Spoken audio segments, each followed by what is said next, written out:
Welcome back to our audience edition of Hannity as we examine the crisis of confidence of our current commander-in-chief. But before he even stepped foot in the Oval Office, President Obama was busy crisscrossing the globe, boldly declaring that Islam is a religion of peace. You may remember this. The United States is not and will never be at war with Islam. ISIL is not Islamic. No religion condones the killing of innocents, and the vast majority of ISIL's victims have been Muslim. We have reaffirmed again and again that the United States is not and never will be at war with Islam. Islam teaches peace. All right, now in light of the brutal beheading in Oklahoma late last week and other acts of barbarism around the globe, tonight we are asking whether or not President Obama has truly, literally taken the threat of radical Islam seriously. Here for reaction, we bring back our studio audience. Ainsley Earhardt, we've learned a lot about this guy in Oklahoma who's beheading. We learned that he wanted a Muslim judge, that he asked the judge for a Muslim attorney, and he also was speaking in Arabic as he was beheading this poor woman. Yeah, that's pretty scary. He has a photo of an ISIS leader on his Facebook page. His Facebook page has since been taken down. He referred to the group as his brothers. He also told coworkers that women should be stoned for an offense.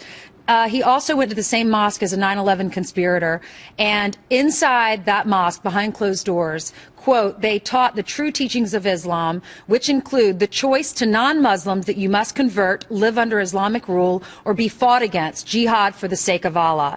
Also on Facebook, he wrote that America and Israel are wicked. Wake up, Muslims, he says. And he posted a photo of the burning Twin Towers and wrote, don't y'all know why the eastern part of the world hates America? Everything God says, don't do, America does. No, wait. Hang on one second. Before I get to you, Joe, let me ask a question. How many here doubt that this guy supports radical Islam? Who doubts that?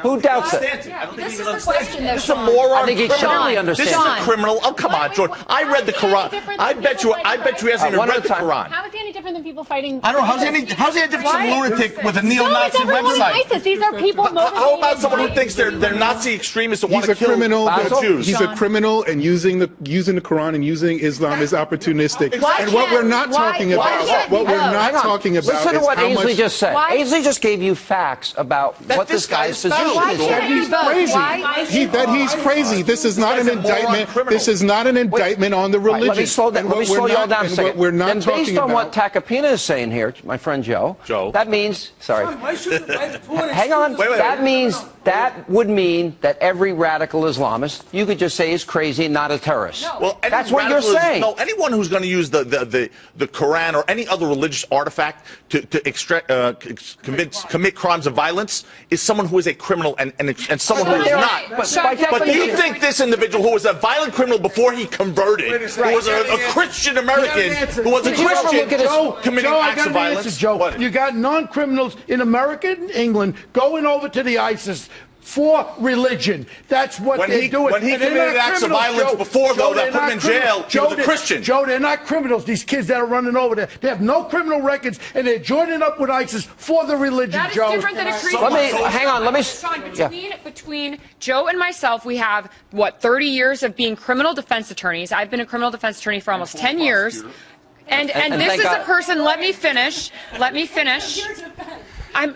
finish, please.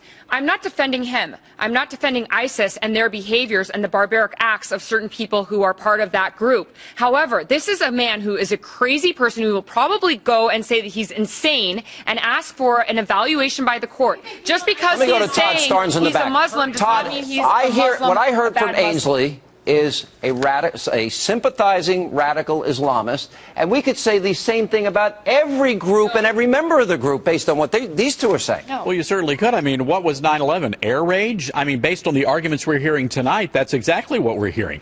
Look, the fact of the matter is an American grandmother was beheaded on American soil. And then you have the Obama administration hedging, well, we're not quite sure if it was terrorism or not. Look, this was an act of terrorism on American soil, and you have to stop. You have to stop appeasing these Islamic extremists. The person who was an inmate, he's an actor. He's a criminal actor who had a violent history and is using the Quran now as his motivation. Come on. Let me go to Noel in the back. Noel. Now he's a spokesperson for terroristic groups. Hold on, Noel. What about 9/11? what happened? Joe. What about Fort Hood, that Major Hassan? Was that workplace violence? Was that workplace violence? That was one distorted. You got thousands of distorted. He's using the Quran as his defense for a murder. Come on. People using the Quran to commit acts of terrorism. And there are a lot of Christians that commit crimes and murders, and then we don't call them terroristic acts, though, do we? I mean, this is a single isolated incident by a single human being. You guys are killing yourself. Hold on. ISIS is one thing. This guy's not ISIS. Come on. Ainsley's making a good point here. Joe, you're talking about because this is a single individual, this can't be a terrorist attack. What about the Boston Marathon bombing? I didn't say That's that. a terrorist attack. I didn't say Those that. were two brothers. But this was not a guy who was a member of any cell. We got to take a break. We'll go back to neutral corners, and when we come back.